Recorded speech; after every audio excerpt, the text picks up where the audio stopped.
Well, good morning, everybody. Welcome to Cancer Support Community Central Ohio's Natural Living Workshop with community herbalist Lily Cunning. Lily, we greatly appreciate you giving us your time. I know it takes a while to research all of these topics and to do a deep dive into sharing with our cancer community. So thank you so very much.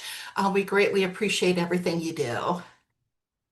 Oh, and I did mute everybody, Lily, so you'll need to unmute yourself. There we go. There it is.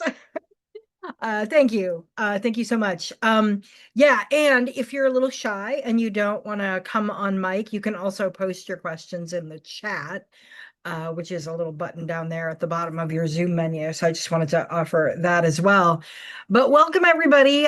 Today we're going to be talking about how to build a natural medicine cabinet.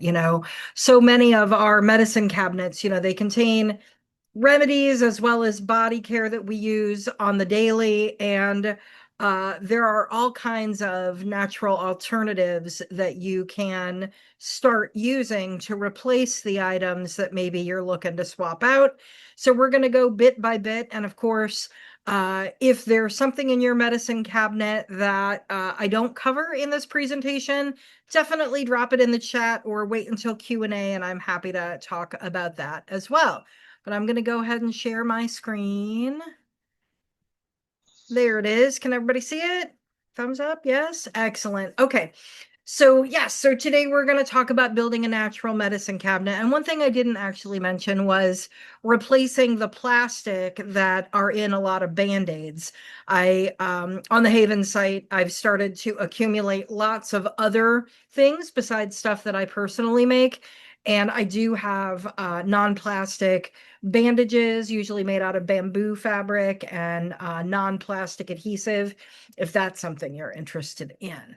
All right. So first, just sort of an introduction. If you've relied on, over-the-counter pharma to treat, different maladies, I just want to let you know that natural remedies are just as or more effective because they're not just about symptom management, although symptom management is important.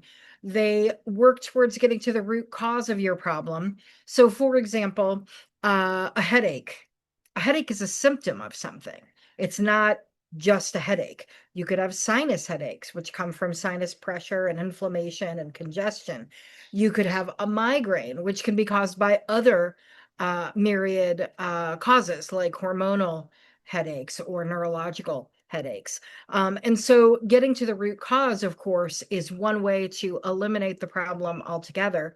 But in the meantime, dealing with symptom management, pain management, things like that are important. Most of the world relies on herbal medicine, according to the World Health Organization. And there is a treatise from the World Health Organization that says that everyone has the right to plant medicine. It's considered a human right. Up until 1986, here in the United States, most of our pharma was sourced from plants. It was extracted, phytochemicals, and then compounded. And the only reason we switched to synthetics was because it was cheaper and therefore higher profit margins for pharmaceutical companies to synthesize these phytochemicals now. So it's not that, synthetics are more effective, it's cheaper. So let's start with the big one, non-steroidal anti-inflammatory drugs, or NSAIDs, as they are abbreviated. So these are things like ibuprofen, acetaminophen, aspirin, naproxen, under many, many brand names, made by many, many companies. And they treat symptoms, right? They treat inflammation and pain. But here's the thing, taking ibuprofen or whatever your NSAID of choice is periodically, it's not a big deal. But if you are suffering from something that causes you to take it weekly or daily, you are doing damage to your liver and your digestive tract. You should not be taking these chronically. Um, and when you do, you're only dealing with the symptoms of pain and inflammation. You're not necessarily treating the underlying cause. And so as a holistic practitioner, and herbalists are one of many different types of holistic practitioners, we would work with you to get to that root cause so that you would need symptom management less and less. That's the goal, right? NSAIDs can also cause a whole bunch of digestive issues besides damage, gas, bloating, heartburn, all different kinds of diarrhea and constipation. And that is like the first line of potential damage. It also increases your chance for heart attack or stroke, particularly acetaminophen, naproxen, and ibuprofen. Nobody wants that. As someone whose mother-in-law has had a series of strokes recently, and it impacts her to this day, that is a serious consequence for um, dealing with symptom management. And no one should have to deal with chronic pain and then, because they were trying to treat their chronic pain, end up having a stroke. And then it can also cause neurological issues, dizziness, lack of balance, lightheadedness, difficulty concentrating, all kinds of neurological damage if you start taking them on the regular. And so these are the types of medications that I'm talking about here on the bottom. But let's talk about alternatives. So people take NSAIDs normally for pain, inflammation, fever, and cramping. Let's get fever out of the way first. We have been trained from an early age that fever is bad and that we want to break a fever as quickly as possible. And that is just simply not good medicine. Basically, a fever is an inflammation, is a immune system response to deal with pathogens. Pathogens don't handle higher temperatures as well as we do as a bigger creature. And so your body raises the temperature to try and kill them. And so let's say you have the flu and you've spiked a fever. A lot of people are like, oh, I got to get this fever down. It's uncomfortable and fever is bad. Fever is not bad unless you've got 3 straight days of over 102 degrees. Then you want to bring it down. And I would start by cooling the body, not necessarily taking an NSAID. Going swimming, taking a cold shower, things like that, ice packs. That is a more natural way of cooling down the body. If you have a pool, that's awesome. Get in the pool. But again, 3 straight days of over 102 is the only reason to bring down a fever. In fact, back in the day and in other parts of the world, when you have a fever and it's, 101 or something, it's uncomfortable, but people tell you to pile on the blankets and sweat out your illness. They are trying to accelerate that process so that you can break your fever naturally because the pathogens are no longer present. So that's what I have to say about fever. For pain and inflammation, there's a bunch of different strategies that you can take. Oh, and by the way, I forgot to tell you at the beginning, I am going to be sending this slide deck to Darlene to send out to you all after the presentation is over. And everything that's underlined has links, clickable links for you to check stuff out. But for those of you furiously taking notes, don't worry, you're getting the slide deck. So there's that. So there's different strategies in dealing with pain and inflammation. One way is essential oils or aromatherapy. You can do roll-ons. I make roll-ons for headaches and things like that, but I also have one that is for muscle strain, right? Like if you've got a strained muscle that you would normally pop some ibuprofen for, you can actually put it directly on the spot of soreness. And it not only has topical pain relievers, but it also helps facilitate faster healing of that area so that the pain and inflammation is reduced faster. So aromatherapy and essential oils are really great for that. You can also take herbal remedies for pain and inflammation. Many herbal apothecaries make like tinctures and teas for that. I have a tincture called the gripes, which is sort of an ibuprofen replacement. I also have a headache tea.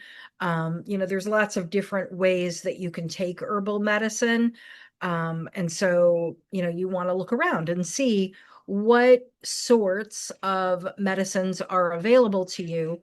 And as a reminder, the most effective medicine is the one that you take. So if you don't like tea, don't buy a tea, right? Like you're just not going to do it. And so, tinctures are a really short little squirt of liquid extract that might be more conducive to your lifestyle. The other thing that I love for pain and inflammation is drinking golden milk. And when I say milk, it could be dairy milk, but it also can be any other kind of alternative milk. In my house, we use oat milk. Dairy just tends to make us phlegmy, and so we don't drink it nearly as often. So we use oat milk. Um, and golden milk is a turmeric mixture. And so we use turmeric tea paste to make our golden milk, and that is turmeric, ginger, black pepper, and it's suspended in raw local honey. So it makes a paste. And then we take that paste and we just use a stick blender for a couple seconds in the milk, and it turns this gorgeous golden color. Maybe I have a picture of it later on in the slide deck, but it is beautiful and it's tasty. It is spicy. And the reason that it is spicy is A, spices are good for you, but B, so turmeric reduces pain and inflammation systemically. And if you have chronic inflammation from a condition, golden milk is the best way because you take it every day, just a little bit, and it lowers that inflammation. And I will tell you, if I go for a few days without it, and I use it as creamer in my coffee, if I go for a few days, like I forget to make another batch for a couple days, I can start feeling it. Like going up the stairs is harder. And my fingers get a little stiff. So I use it all the time as creamer in my coffee. And that way I don't have to take yet another supplement because I know I'm going to drink my coffee. See, there it is. Mm. Today it's cold brew. Um, but there's also salves and oils for sore muscles. You can rub those, and with the addition of certain herbs, you can take down inflammation, you can help repair soft tissue. There are so many that you can try. You can soak, right? So a combination of herbs and maybe magnesium, like magnesium sulfate, Epsom salts. If you do a combination of that, it's going to help take away pain and inflammation. It feels nice to soak in a tub. Many people like it. And it's just so therapeutic. You can take herbal teas. I mentioned letting fever happen. And then, of course, cold and heat therapy.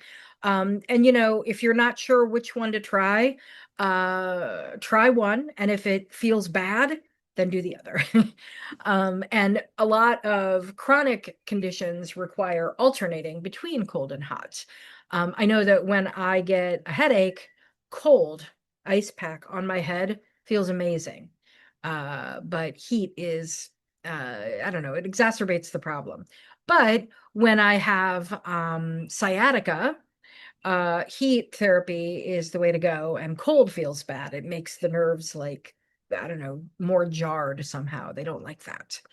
I also wanted to put in a pitch that whole plant medicine, botanical medicine, has fewer side effects in the body because there are a broad range of phytochemicals within the plant, some of which help buffer what would be side effects from a remedy that was phytochemicals extracted and compounded the way that modern biochemical medicine does it. So, for example, aspirin comes from either willow bark or meadowsweet, traditionally. Those remedies, among other phytochemicals, are high in salicylic acid, which is what aspirin is. But aspirin is just the salicylic acid and then compounded to make it stronger, like a stronger dose in a little pill. Whereas meadowsweet and willow bark have a lot of other phytochemicals that you would be taking with it. They tend to have less side effects. They're easier on the stomach, for example. And that's just one example of how botanicals can have fewer side effects. Let's talk about that antibiotic ointment in your cabinet, right? Unfortunately, as a society, we have overused antibiotics, and the bacteria are becoming more and more resistant to what we have been using commonly. We've even put antibiotics in plastics like cutting boards and changing tables. That is completely unnecessary, um, and leads to antibiotic resistance. Yeah, it's gross. And also, you don't want that in your food. Um, or on your baby's butt, right? Because we have colonies of bacteria, not just in our gut, but on our skin.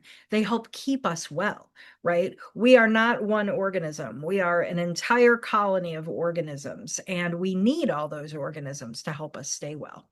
So, Neosporin and other triple antibiotic ointments are just losing their effectiveness.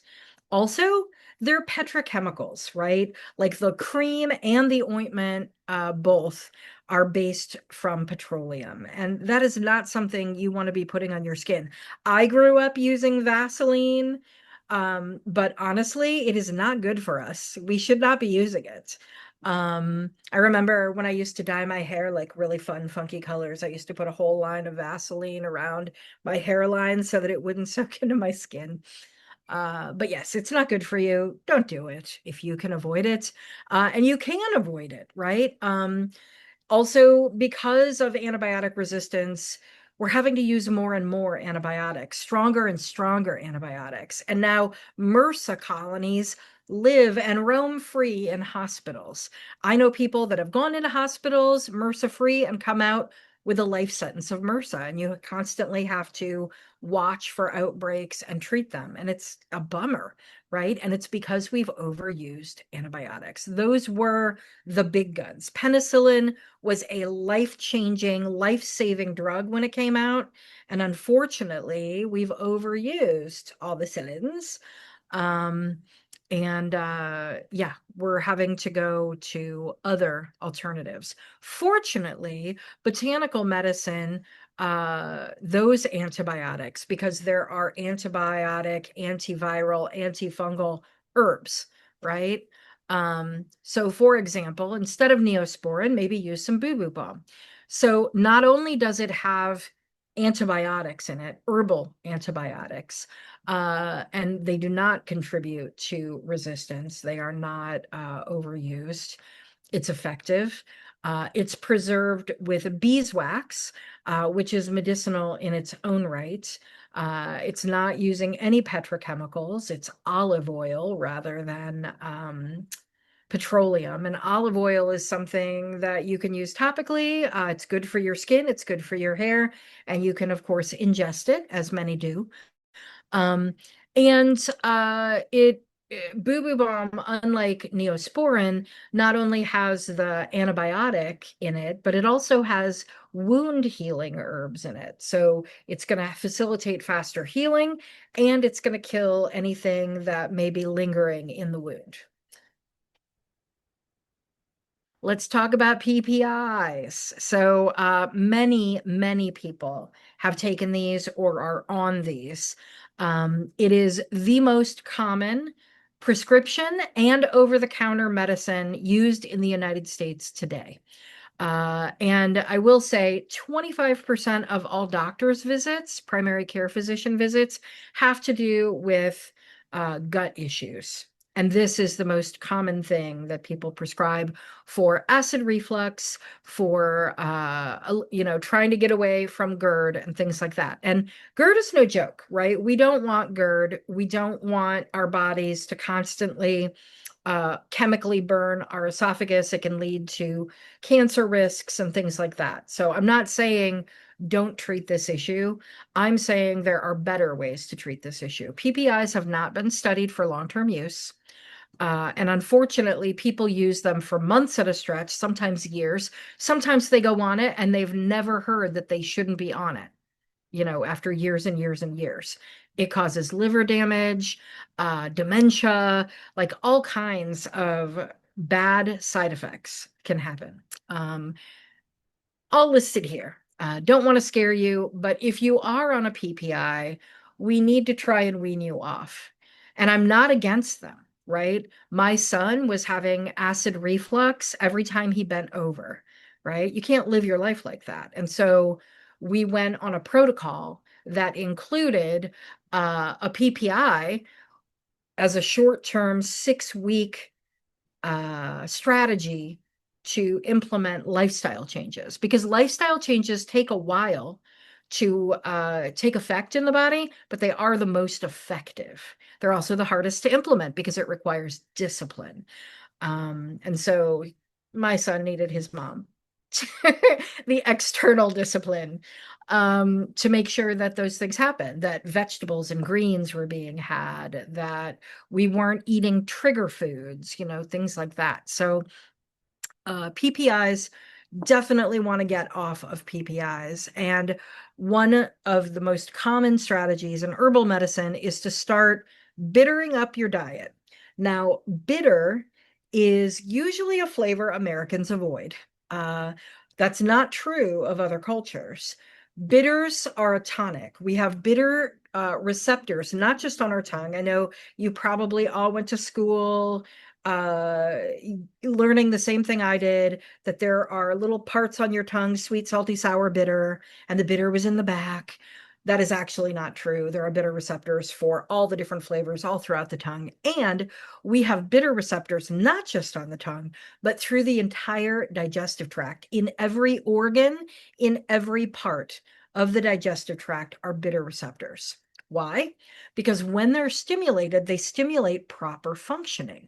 In the liver, for example, when the bitter receptors, when you ingest bitter, those bitter receptors get stimulated, and when they do in the liver, they stimulate bile production, right? We need bile to break down fats. In the pancreas, it stimulates insulin production and enzymatic production. Same with the stomach. It stimulates enzyme production and acid production. All of those things that those different parts are supposed to do. If you've got dysfunction in your gut, and many Americans do, because we eat way too many processed and sweet foods, bitters is the answer. You stimulate those bitter receptors. Also, bitter, as you take it, it actually lessens your craving for sweet. It's like the anti-sweet. It's very cool. It's very good for you. And you get more benefits the longer you take it. There is clinical efficacy here. I can send you lab studies, but digestive bitters as a tonic, in other words, taking it twice a day, every day, preferably 15 minutes before a meal, uh, will get your gut functioning properly again. And anyone here who might have had their gallbladder removed, definitely start taking bitters. Unfortunately, I didn't get to interact with you before your gallbladder was removed, because that is a pretty intense, serious thing that has long-term ramifications. I just watched a video actually of a doctor talking about the long-term ramifications of living without a gallbladder. I can send that link along to Darlene as well if people are interested. Definitely let me know in the chat if that's something you're interested in. But digestive bitters is my number one. In fact, digestive bitters are the one thing that I make that everyone I talk to can benefit from. It is a tonic, not a remedy. So you take it on the regular to stimulate proper functioning and strengthen the digestive system. Now, as a remedy, you can take all kinds of carminatives, and there are carminatives in digestive bitters. Now, if you just take a bitter tonic, that's just the bitter part, but digestive, that word refers to herbs that are digestive in nature, carminative in nature, like they help with gas and bloating and nausea. They're remedies. And so digestive bitters is both. So let's say on Thanksgiving, which is notorious for overconsumption and indulgence, you overdo it, right? And you're feeling a little overdone. So you can take digestive bitters, and it will help facilitate digestion faster. It will deal with any kind of bloating and gas that you may have from eating. It's just a really great remedy. You can also take carminatives in an herbal tea, and sipping on it will help with gas, bloating, nausea, diarrhea, constipation, those kinds of things that you need a remedy for. Um, and I just want to put in a pitch that when you tonify your digestive system through bitters or something else, you are also tonifying your immune, your endocrine, and your nervous systems because they all are interlinked. The digestive system is the system that is first created when an organism is, splitting and dividing cells, right? The first thing that happens that sort of makes it the creature that it's going to be is the alimentary canal. And then, we get the nervous system innervating that area. And then we get the endocrine and immune systems, and they're all in there in the gut, right? 75 to 90% of your immune system lives in the gut. An approximation of that for the endocrine system as well. So when you strengthen your gut, you are strengthening overall health and how your body regulates itself, because the body regulates itself through endocrine and nervous systems, right? It pretty much runs everything. And we want strong endocrine and nervous systems. So gut health, very important. My general lifestyle advice for folks that have digestive issues is paying attention to your diet. Half of your consumption should be vegetables, fruits, and greens. Half, right? Like I know that we have this USDA My Plate thing, and before that it was the food pyramid. But honestly, we don't eat enough vegetable matter, and it takes its toll on the gut. And so, half your plate should be vegetables, fruits, greens. A quarter of your plate should be protein, and then another quarter of your plate should be carbohydrates of some sort. And so potatoes are not a vegetable, they're a carbohydrate, right? So is corn. A lot of people just count them as their vegetable. They are not. They're delicious and they have vitamins and minerals. But when I talk about vegetables, I'm talking about like cruciferous vegetables, broccoli and cauliflower and Brussels sprouts and kale, all different kinds of greens like chard and lettuces, green beans. Green beans are great and they're totally in season right now. So get to your farmer's market and get some green beans. But eating healthy, taking bitters on the regular, unless you come from a culture that has bitter food or bitter drinks as part of the culture that you consume on the regular, you need to start taking digestive bitters and slowing down when you eat. Do not let the outside world determine how long you take to eat and digest your food. Eating fast food, but also just like scarfing it down because you need to get to the next thing is not good for your digestion. The Europeans have it correctly, right? So we sit at a meal, we socialize. It takes at least an hour. We, slowly consume our plate while we talk and we have a good time. Eating is an event. It is a life sustaining and life affirming event. So slow down, take your time. And that can do so much for your digestion, in addition to the digestive bitter supplement, right? All of those things are super important. Let's move on to allergy medicines, antihistamines, and such. An antihistamine is something that shuts down the histamine response. The histamine response is the thing that creates all that mucus in your head, makes you sneeze, makes your eyes water. And sometimes antihistamines are combined with decongestants, right? Because we need to get all that phlegm out. Also, antihistamines can stop itchiness. People sometimes get hives from things, and they'll take an antihistamine to sort of shut down those hives. And sometimes they work and sometimes they don't. But histamine response, when you shut it down, which is an immune system response, I want to be clear here. Allergies are the immune system reacting to something in the environment as if it were a pathogen, right? So think about it. If you get like upper respiratory hay fever type allergies like I do, basically your body is freaking out over pollen or pollution or whatever it is, and it's creating mucus to trap it so that you can expel it. It's flushing out your eyes, itchy, watery eyes. You want to stimulate getting it out. And you're coughing up phlegm, or you're swallowing it and it causes like a sore throat from postnasal drip. That's all allergies if your phlegm is clear, right? A lot of people don't understand that they have this reaction and they're like, oh, I caught a cold. Unless your phlegm turns yellow or green, it's allergies. And all you have to do is shut down your histamine response and decongest yourself. This morning, I was very phlegmy. And what I did was I used my neti pot. You don't have to take a supplement necessarily to shut down the histamine response.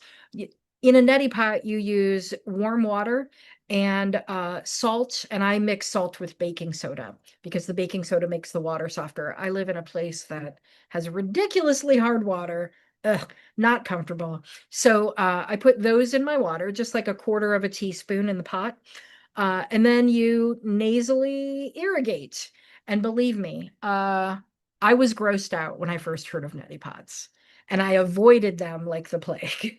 I was like, that's gross. Who wants to do that? Ugh. But I'm really glad that I decided to go ahead and try it because, oh my gosh, instantly feel better. Instantly, the itchy, watery eyes stop because the sinus passages aren't congested anymore. It flushes out everything, and the salt kills any pathogens that might be up there. So, doing a neti pot when you are sick is also beneficial because the salt makes it so that the pathogens can't live. The pH is altered, right? So I do that, but I also have an allergy tincture that I take, particularly if I can't get to my neti pot. I have like a little 1 ounce tincture bottle in my bag. Because cottonwood, oh my gosh, cottonwood is my bane. That fluffy stuff floating through the air this time of year and earlier. It makes me sneeze like crazy. So having the allergies with me is really great to just shut that down so that I'm not suffering, especially if you have to drive, man.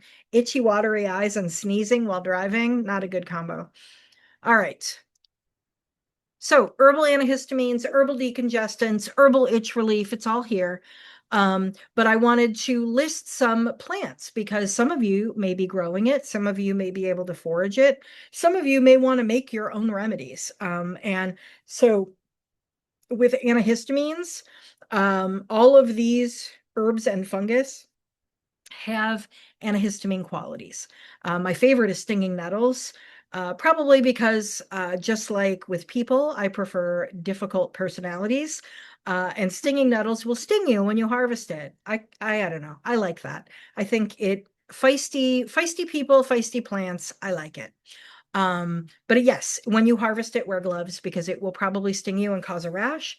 But when it stings you, no more histamine response, but you can take it orally and not have to be stung, right? I have this funny story of when I used to work on a food truck and I had been harvesting stinging nettles off the stalk. And I don't get stung, just like I don't get poison ivy. I just have genetic makeup that makes me lucky, I guess.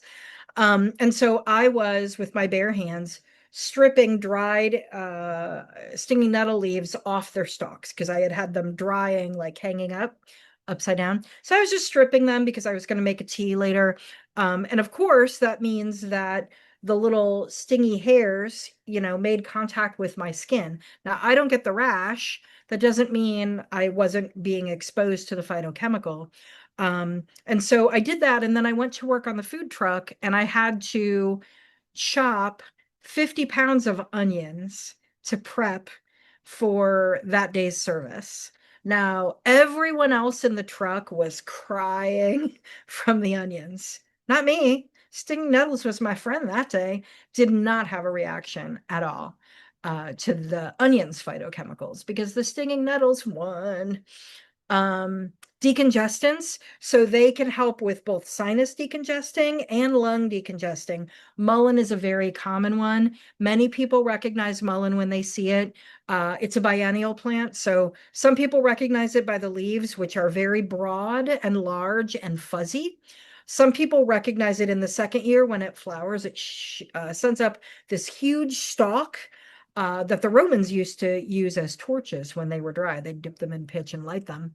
But then that stalk has these little yellow flowers all up and down it, and those are also medicinal gold. But the leaves of a mullein plant are great decongestants. Also, taking things that have all of those volatile oils like horseradish and mustard, maybe have some brisket, right? Brisket with some horseradish. If you're all congested, sounds delicious. Cayenne, also hot peppers, any kind of hot pepper. Capsaicin is capsaicin is capsaicin. Did you know that every single pepper, whether it's sweet or spicy, is the same plant, botanical plant? It's just been selected and hybridized to concentrate the amount of capsaicin. So a sweet bell pepper is the same plant, Capsicum annuum, as a habanero. Fascinating. Same with brassicas too. Broccoli is kale, is kohlrabi. It's the same plant. Very interesting what we have done to plants to make them delicious. All right, and then itch relief. There are so many things that can help relieve itch and soothe irritated skin. Many of them are just growing in the cracks of the sidewalk, like plantain, not the banana, plantain, the plant, which kind of has broad or narrow, actually, there's two varieties of leaves that have stripes on them, and they're the plants that send up the little dealy bopper flowers straight up. The leaves are closer to the ground, but then the stalk has weird little flowers on it. It's very small, very unassuming, definitely underfoot. It likes to be trampled for some reason. It's into that sort of thing. But yes, plantain is super helpful for itchiness, and you can harvest it yourself. And body care, right? In my medicine cabinet, we've got deodorant, we've got a pimple roll-on for my son, we've got an essential oil perfume for when I'm feeling fancy, we've got tooth tablets, we've got my neti pot and my neti salts. Trying to remember what else we have. But so for toothpaste, the one thing about toothpaste that you should know is that when you have a body care formula that includes some kind of moisture, you need to add all kinds of um, additives to it that kill fungal and bacterial growth. So I don't use toothpastes because I don't want to use those chemicals, those fungicides and things in my mouth. It kills my beneficial bacteria. I'm not about it. And most American toothpastes have sodium lauryl sulfate, SLS, in it to make it foam up, which Americans confuse with cleanliness. Your shampoo doesn't need to lather, and neither does your toothpaste to get you clean. But that is an additive that they put in those to make you think that you're getting clean. It strips out oils, but it doesn't necessarily make it any cleaner, right? And so I use tooth tablets currently. I've also used tooth powder. We sell all of that at Haven. I don't make most of it, but I've vetted all the brands that we do carry. Tooth tablets are really cool because you just get a little tablet and you crunch it up and then you brush. With the powder that gets made, you can also just get powder. The thing that I like less about powders than I like about tablets is that, you know, you have to wet your brush and then put the powder on there, and either you're pouring a bunch of powder down the sink or you're putting a wet brush in your whatever, your little dish of powder. And so I like tablets because you can just pick one out and crunch it. And you don't want a product, a body care product that's packaged in plastic. So if you look at your toothpaste tube, very few of them are actually packaged in metal. They are plastic tubes.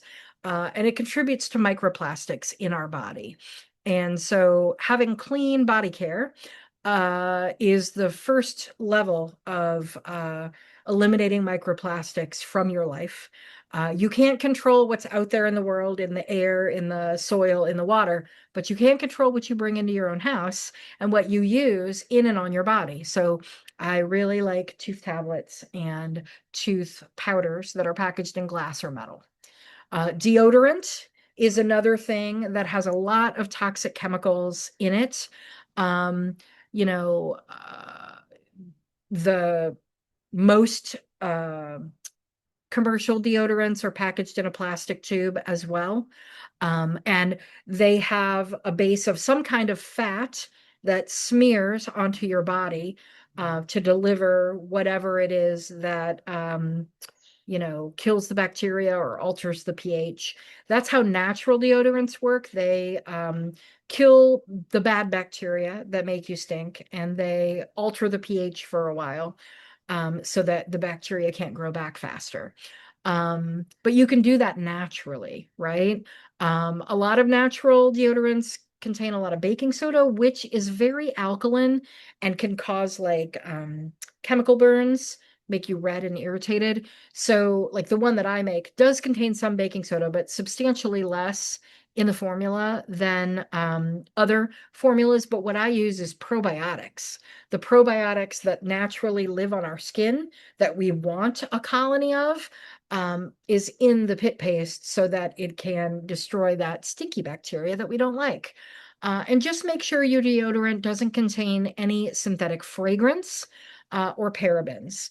And a lot of times they will say something is paraben free, but they'll just tuck those parabens right into the fragrance because fragrance does not need to be disclosed. It'll just say fragrance, which is a variety of different chemicals. Sometimes they're smelly chemicals, and sometimes they're not. In the United States, fragrance is considered proprietary, and they don't have to disclose it. So, unless they're telling you what the fragrance is, like most of the natural deodorants I see, it'll say like different essential oils on there. It'll never say fragrance. And if it does, just run away. Run away. Mouthwash. Listerine and other commercial mouthwash, not only packaged in plastic, which is not great because that alcohol is eating away at the inside of that plastic bottle. You're getting microplastics, absolutely. But in Australia, Listerine is banned. It causes cancer, right? So we have several mouthwashes that are all natural on the website. The one I make is a base of apple cider vinegar, which helps with acidic pH, but it also has essential oils and some brandy in there. Um, and it's a rinse, right? So after you've brushed, after you've flossed, after you've cleaned your tongue, there's a whole routine. Then you're going to use the rinse because it gets into all those little places to kill anything that is still alive after your scorched earth policy of brushing, flossing, and tongue cleaning. The rinse will help. So you want to avoid anything packaged in plastic. You want to avoid the ingredients in Listerine and, go for a natural rinse. You can make one yourself. It's not hard. You can look online for recipes. Lotion.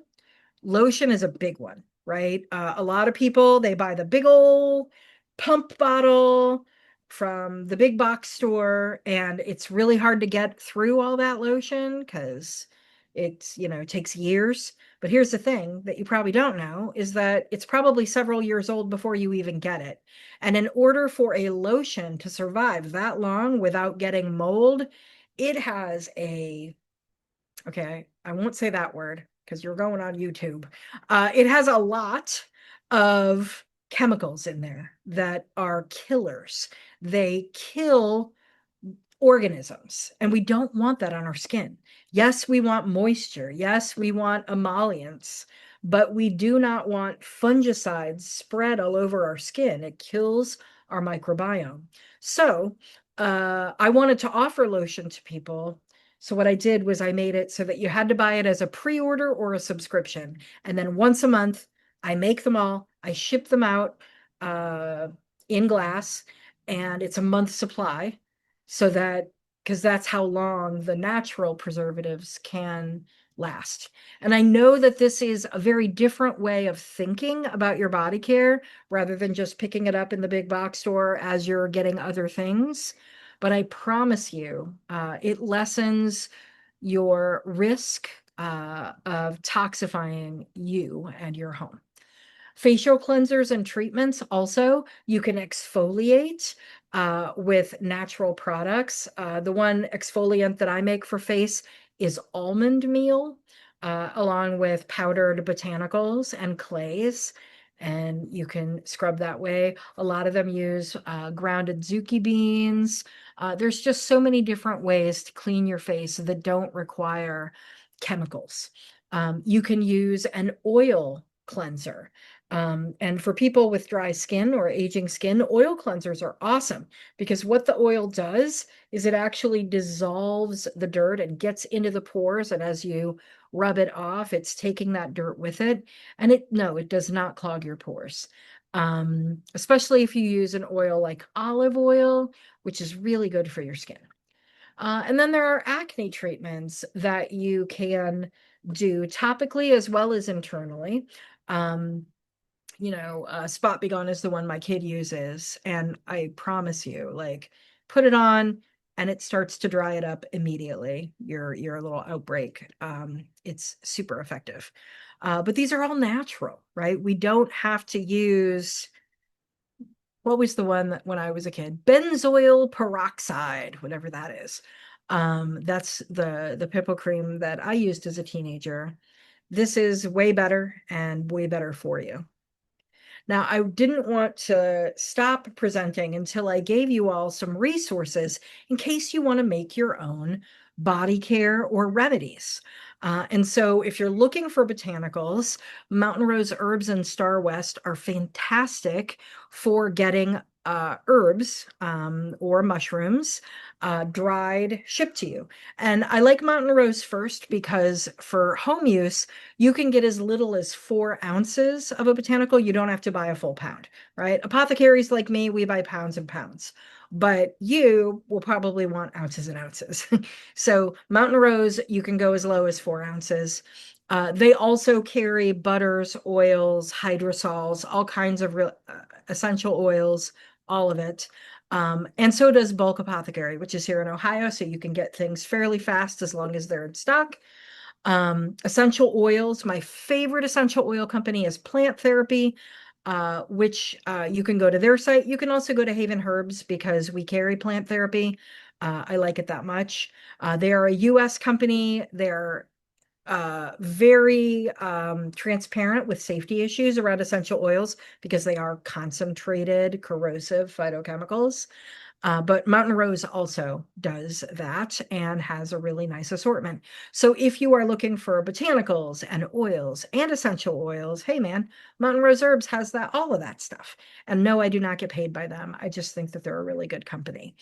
Also, if you want to do some research on what is currently in your medicine cabinet, particularly for body care, you can go to Environmental Working Group, ewg.org, and look at their Skin Deep database, and they will give you a grade A through F and tell you why, tell you what chemicals are problematic so that you can avoid them in the future.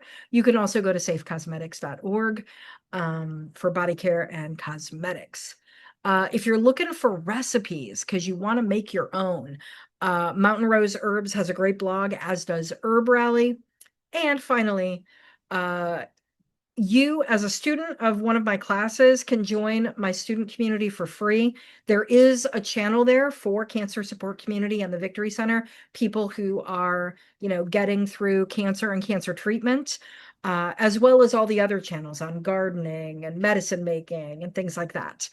And there's a code here in case you would like to order anything or book a consult. So now it's question and answer time. Um, Sorry, I went on for a little bit longer than usual, but I will get through them all. Um, wow, I'm looking very youthful. Looks like I lost weight too. Maybe, or maybe it's just my hair is tall, so it makes my head longer. I don't know. I don't know if I've lost weight because I don't have a scale. I don't weigh myself. I believe in health at every size. And so, as long as I am active and flexible, that's what counts. And I moisturize. I do have wrinkles. Maybe you can't see them on the Zoom, but I do have some. And it's okay.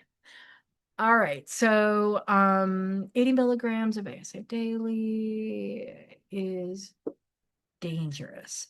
Um, so I'm going to ask you to email me and I'm going to send you a profile of that doctors and nurses use. And it will show you what the dangers are, what the contraindications are. Please email me at lily@havenherbs.com. I'll put it in the chat because that one is it's more complicated than a yes or no, right?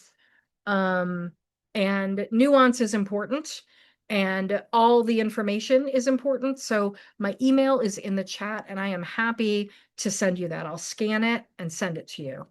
Um, yes. And let's see. Go back up, go back up. Oh yes, I am planning for 2027 soon. So I have a whole bunch of different topics. I can repeat topics that you missed. I can do new topics. So please send Darlene anything that you're interested in hearing about from a holistic practitioner. I know herbs, I know acupuncture, I know energy medicine, I know mind-body medicine. Like I can answer lots of different questions. Um, are these powder supplements safe and alternate to your bitter? Okay, so bitter gourd, absolutely. Um, and I would eat it fresh. I wouldn't necessarily do powder supplements, and I'll tell you why in a minute. Neem is also bitter, absolutely. Ashwagandha isn't really that bitter, and lion's mane either. In fact, I find it rather sweet. I like to saute lion's mane in butter and then eat it because it's delicious.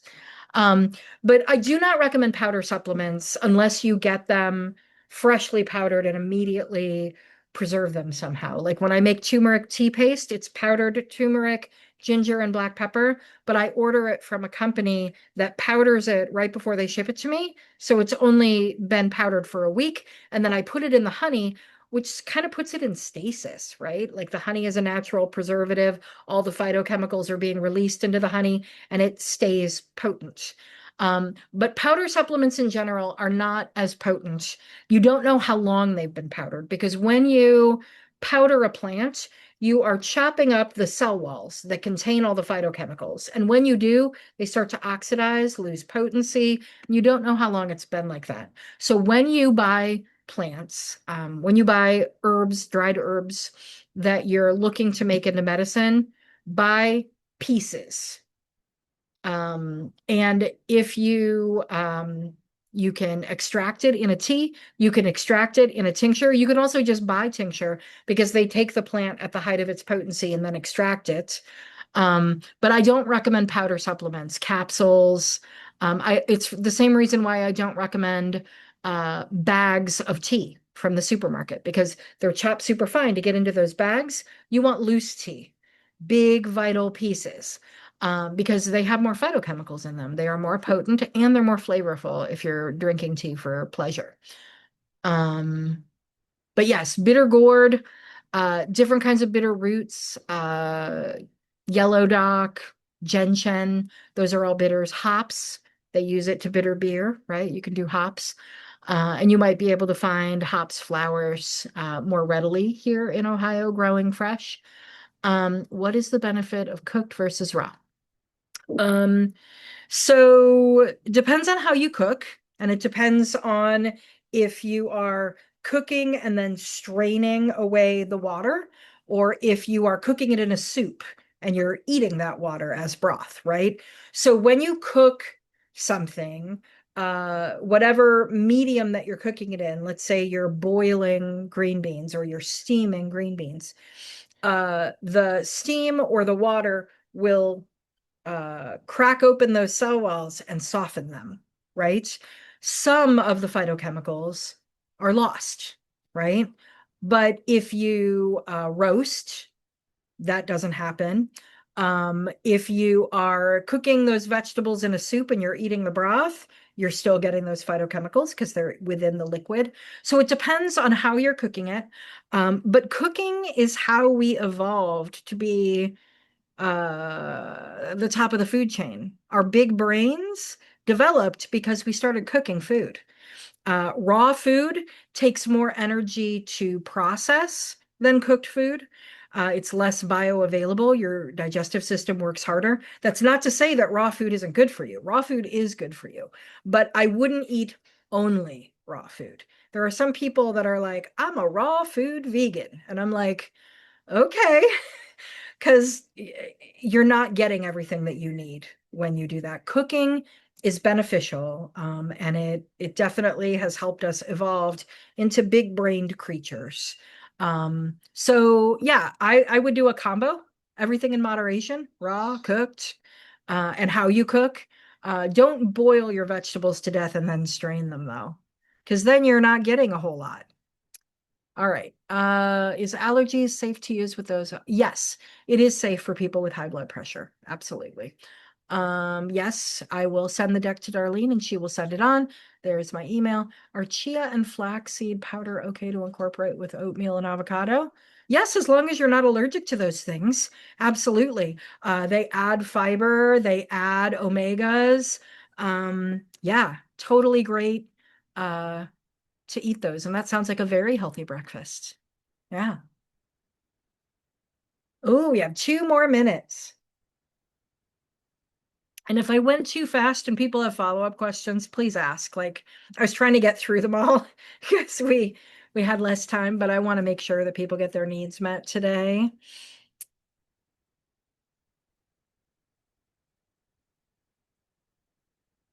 All right. Well, so I do this every month. I'm trying to remember what is September's topic. Yeah, I was just trying to pull up the magazine that Okay. hopefully people are receiving in their homes. Um, if they Nice. haven't already, it definitely should be on its way. Oh, it's holistic cancer recovery. That's what it Oh, is. nice. Yeah. So next month we will talk about ways to recover from cancer and cancer treatments, because that can be hard too. Um, Naturally, right? Lifestyle changes, supplementation, things that you can do um, as you're recovering from cancer. So that's what is the September topic. I hope that all of you will join us. And again, send to Darlene when she sends you out the slide deck. Send to Darlene anything that you would like to see me cover, even if you don't know if it's possible, because it might be possible. So, yeah. Well, thank you, Lily, again for sharing of your time and your expertise with us. Thanks, everybody, for joining us this morning. This session has been recorded and it will go on to our YouTube channel. When you go to YouTube, you have to put our whole title in, Cancer Support Community Central Ohio. If you do just Cancer Support Community, you get all the wonderful videos from our headquarters. And then you'll call me and say, Darling, where are your videos? I can't find them. So please put those all in. All of Lily's sessions she's been with us longer than I have. So all of those sessions, there's an archive in there. Yeah, you were doing natural living workshop when I came on board. So again, Lily, thank you In so very person. much for your tenure with us. And I hope everybody has a wonderful rest of this beautiful day.